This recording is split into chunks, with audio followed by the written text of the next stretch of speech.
got a Mesa Trem-O-Verb in. The same client brought in two Mesas, this Trem-O-Verb and a Mark IV.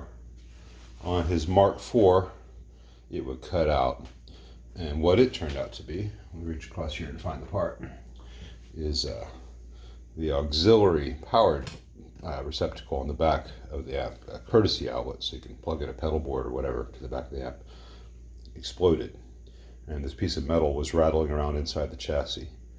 And he got lucky in that the metal was just shorting out something in a audio circuit, not one of the power grounds, otherwise it could have had magic smoke release.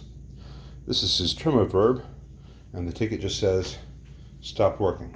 So let's power it on with my current limiter and see what's going on with this. I've already done a sniff test. Nothing smells funky, and nothing visibly is wrong. The first thing I'm going to check, you can't see this because I don't feel like moving the camera, to make sure both 5U4G rectifier tubes are heating. They use these enormous glass ones, and they often go bad.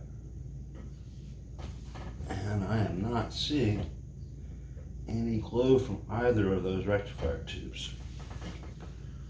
Now this amp has solid state rectification and tube rectification. It is set to the vacuum tube setting, but I'm not seeing any heating of those tubes. So let me confirm they have 5 volts on one side of them, AC that is.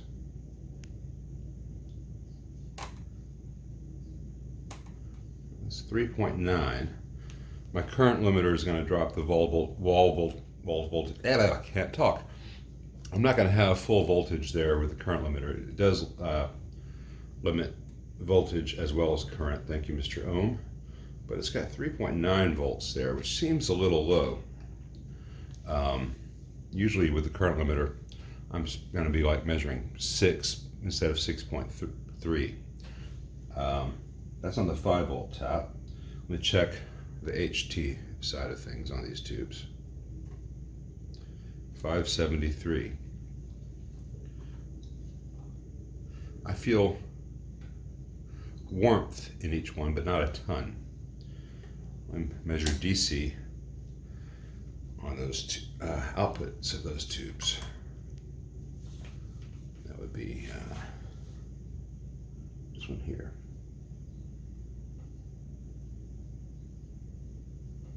Pin 8.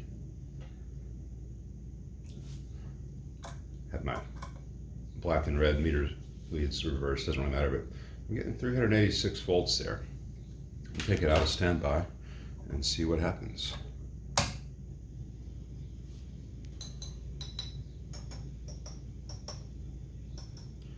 Well, I certainly hear it.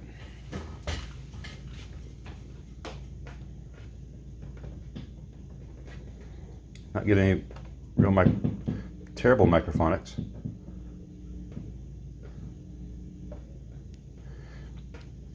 Now the other day, in the comments of the Blues Junior video, I had mentioned that in the Blues Junior at least, and in a lot of amps, I don't find that the tube shields really do that much, and they can exacerbate microphonics in a tube. And someone said, well, you should look on a scope and you can see that the shielding actually does lower the noise floor, or touch the tubes and you'll hear it. And yeah, if I touch V2 here, you can hear an increase in noise. If I don't touch it anymore, it goes away. But you're not touching the tube while you're playing. That is something that is right there, millimeters from the plate of the tube. That is an artificial capacitance stress. You know, that is an artificially noisy environment. In general, you won't hear much difference, if any, in most amps. In some amps, you will have a shielded tube be slightly darker, In some amps that can be good. It can kind of tame some real high-end stuff or prevent oscillation. But it can also, because there is metal with a spring on the glass, any microphonic tendencies of the tube can be exaggerated. Tube shields do not cause microphonics, but they can reveal it or make it worse. So let's plug a guitar into this and see what it sounds like. See if I can get it to cut out.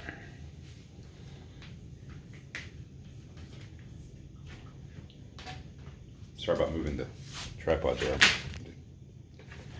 The guitar cable was wrapped around the tripod, of course. That's how we roll here in our highly professional video studio.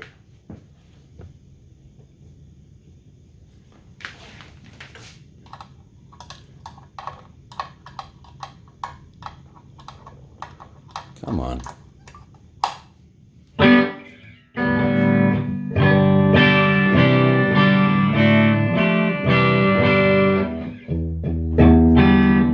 I've got all the channel volumes and everything set at noon. Let me take the current limiter off.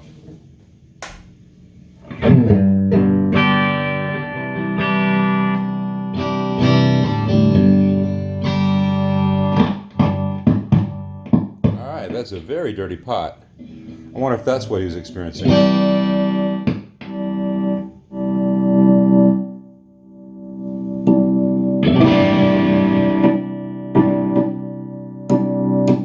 Good old Mesa, weird transition from one setting to the next with these Vactrols.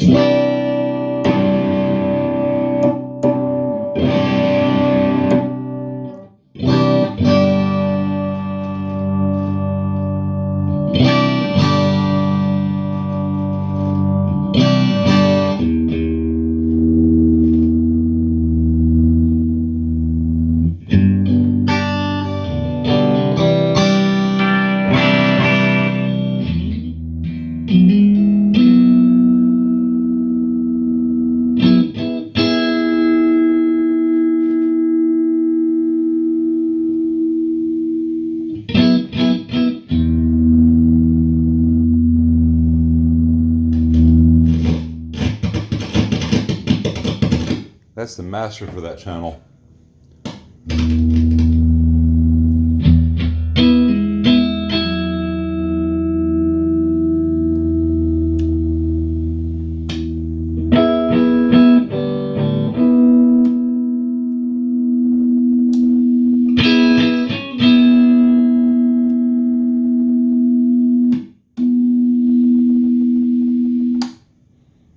Sorry, each model of Mesa's got different switching options, and I'm trying to remember what things do on this one.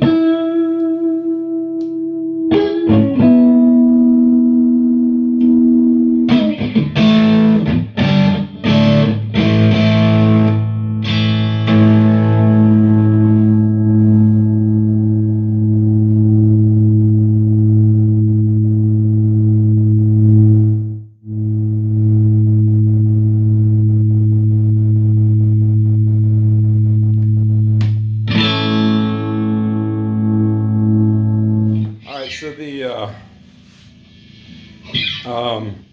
what do you call it? The gain area channel does not have the issue with the pots that the Queen channel does.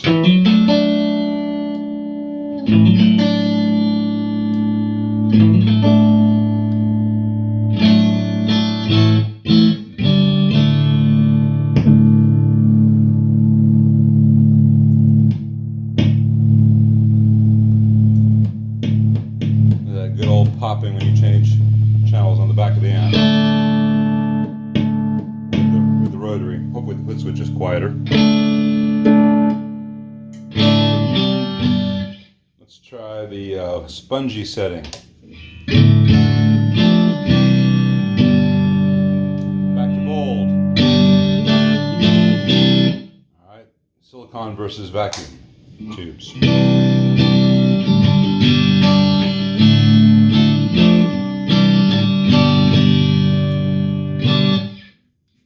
Not a huge difference there on the cleans, at least. All right, so it's not cutting out yet, but those pots could certainly make someone think it was cutting out if you were to just bump the amp and it hit a spot on where there's some dirt between the wiper and the trace on the pot. You get the sound cutting out. And not to speak ill of the owner, but when I spoke to him about his other amp, he was very concerned that everything be original, very concerned that everything be Mesa, Mesa, Mesa, but didn't really have much understanding of how amps work or what the auxiliary receptacle was that in his case had blown up and created a short. So it's possible that he was playing it, found a null in that pot and lost sound for a moment and got concerned. Now these heaters on the 5-volt supply are only at 4.5, and I got 115 coming from the wall. Let's check the 6.3 heater supply in the amp. It's a little bit trickier to do on this without touching anything I should not. 5.9. So the entire heater supply is a little bit low with 115 coming out of the wall, which is not necessarily a bad thing. The voltage in Memphis varies from 110 to 130, depending on how many air conditioners are on in the city at one time. And a lot of the times it'll be 125, 127. So if the heaters in this amp are running a little bit on the low side, that's a very good thing. I would check the bias, but it's not adjustable in stock form. I'm glad this amp is here. I've got another one coming in for some work, and I can get a good sense of what parts might be needed for that based on its symptoms. But I think the first thing I need to do is just clean out all these pots and then to let it run for a while and see if I can get it to cut out. I'll call the owner in a little bit, let him know what I found, and see if he can give me any more details beyond just stopped working. So let me pause this here and clean out these pots. So my new can of Deoxit arrived, so they're all cleaned out and fader lube. And I mentioned this, not because I'm proud to own Deoxit, but because Deoxit has unstupidified themselves.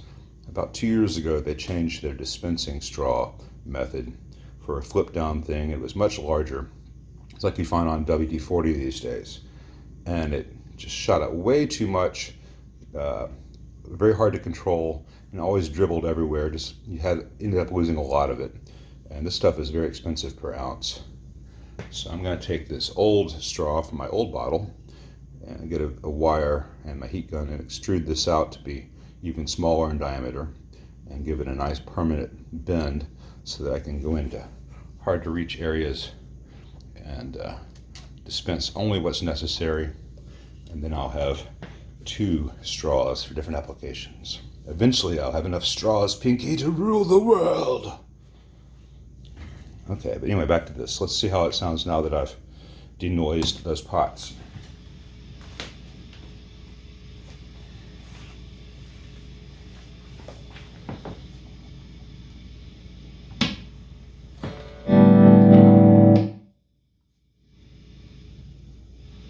No noise in the master volume, that's good. No noise in the volume. No noise in the treble.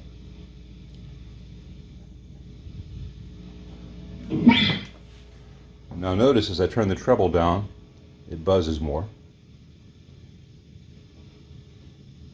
And there's a little bit of noise here in the mids pot, but that's not pot noise in the mids pot. That makes me think that there's something wrong with the one of the caps in the tone circuit. These Mesas from this era, as in everything made since about 1990, use 400 volt coupling caps everywhere. And for some reason, they decided 400 volts was enough. They didn't spend the extra 10 cents per cap for a 600 or 630 volt cap. And these caps often leak DC in Mesas. It's a lot of fun. I've got a dual rectifier lead that's next on the bench. Let's see if it has the same issue. But let's play this for a little bit before I complain about it.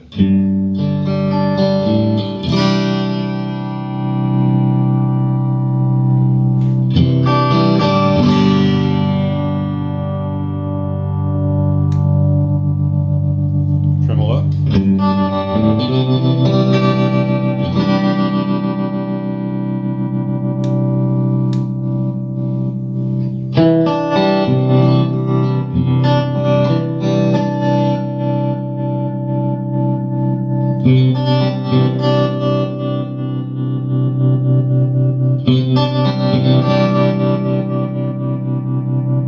So that's working.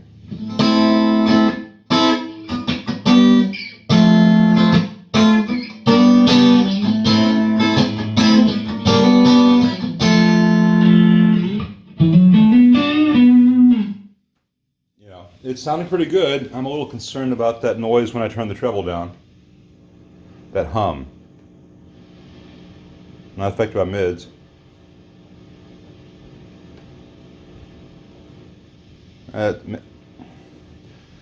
Yeah. I'm not going to borrow treble on that. Treble, not treble. But I imagine eventually that will become something that needs to be repaired. It's there in the background. You can hear it even with the treble up. But these damn things are just noisy by themselves.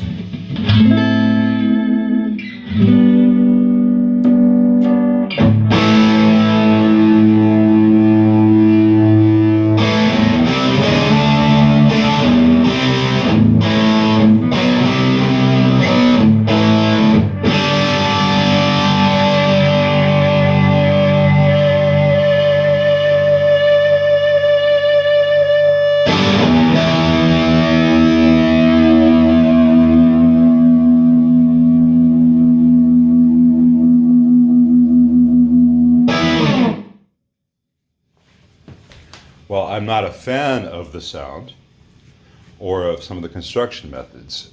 This particular mesa sounds pretty healthy to me, so it's time to call the owner. And maybe it was just the pot crackle that was reported as amp cutting out, so stay tuned. Okay, I have found the problem with this mesa. I spoke to the owner, and he definitely wants me to change out those 400 volt coupling caps that are making, sorry about kicking the tripod, making the treble noisier as you turn it down. Helps if I'm on that channel. That buzz right there. I'm going to change out the two 400 volt 715Ps for 630 volt 715Ps. And the amp will sound as it always was, only without that buzz, which would be nice. Later mesas, same mesa on the caps. This is an early one, and this is early 90s, and it just says SBE. So let me show you what the problem with this amp is. I'm going to reposition the tripod for just a minute. Exciting. Now in 3D. Ooh. All right. So I found this because I was concerned that possibly the fuse was intermittent. I had gone through the power cable and manipulated every inch to make sure there wasn't a break in the power cable, because he said it just would not power on. Here's the fuse holder. You can see this light lit up here and making sound. Fuse holder's tight. Give it a quarter turn to the right, past tight, and it comes totally loose. This fuse holder doesn't stay locked. And so you think it's in there, you think it's tight. This doesn't hurt anything, by the way. Cutting off power with the fuse is just like flipping a switch. So you think it's tight and everything, you hit a pothole or the bass has on the stage moves and it sits right there. And you have power, everything is great. Another bump, no power. So I think a new $3 fuse holder will fix this amp. And orange 630 volt orange drops are like $2 each. So this will be an inexpensive repair as far as parts go. It'll be a little bit difficult as far as the labor because the way the board is done on these. Just to focus for us. I'm not sure which caps they are at this point. It's probably in this area. Probably this one and this one. That looks about right. But it's not the hot glue. It's that it's hard to access the beneath without pulling the entire board, which makes it much more expensive repair. I can do it. I will try to show it as much as possible. And when done, this should look pretty much factory, aside from some slightly larger 630 volt caps. But this is what we do around here on mesas. So let me put this Trem-O-Verb to the side and order those parts. And then I've got a dual rectifier coming up, along with a 5150, a PV 5150. I might be able to do a comparison of those two videos, those two amps, if I get them both working at the same time. So stay tuned.